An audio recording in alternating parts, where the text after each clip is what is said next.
CJ Flyer back with another YouTube video. Today teaching you how to play offline couch co-op Dynasty mode in College Football 26. To start creating your couch co-op Dynasty, everything will be the same setup as for an offline single player Dynasty with your desired settings, including difficulty, wear and tear sliders, custom conferences, and coach creation. Of course, for convenience, you can always leave these sliders and settings on the default settings. Now in this example, after creating my new coach Let's Go for North Carolina, I'm going to start setting up my preseason recruiting board just to show you that it will save and remain unchanged when switching between users. I'm also going to scout some players and offer a scholarship to show that recruiting progress will be maintained as well. Now to add an additional user for your couch co-op Dynasty, from the Action submenu, click R1 on the PlayStation 5 or the right bumper on the Xbox Series X or S to access the Members submenu. Scroll down and select to create a new character for the next user in your couch co-op Dynasty. You'll now go through the same process as creating the initial North Carolina coach, and for this example, we'll have this user create a new coach for Duke named Head Ball Coach. Going to the preseason recruiting board, you'll see that it's a clean slate for the user controlling Duke. And I'll now scout and recruit some players as the user controlling Duke. To switch back to the user controlling North Carolina, just go back to the Members submenu,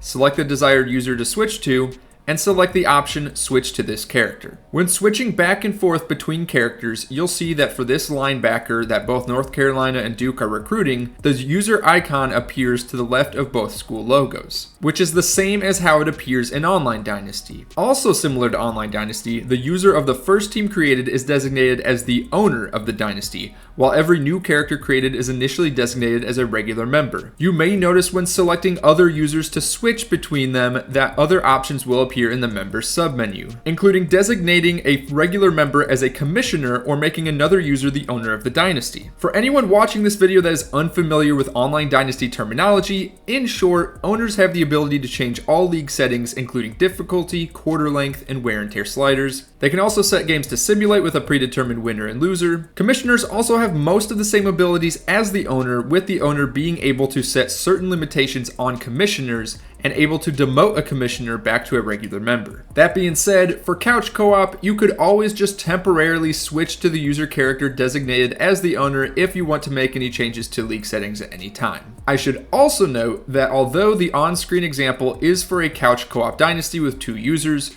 you can add up to 32 users for your offline couch co-op Dynasty, the same as for Online Dynasty. As you progress through the season, users can take turns playing their school scheduled games and recruiting, and if 2 users have a game scheduled against each other, you will of course need a second controller for both users to play the game. In this example of Duke versus North Carolina in Week 13, whichever user is currently being controlled when clicking to play the game, Controller 1 will be locked to controlling that user. After turning on Controller 2, that controller can be on either team, but of course logically it would make sense for Controller 2 to control the team that is not being controlled by Controller 1. Something else to note, besides recruiting progress being saved individually for all users, any depth chart or formation subs changes will also be saved for each user and carry over into user versus user games. In this example, I've set formation subs while controlling Duke, substituting the backup quarterback in for the goal line normal formation. Then I switched back to the North Carolina user and initiated playing the user versus user game. From there, I turned on Controller 2 to control Duke,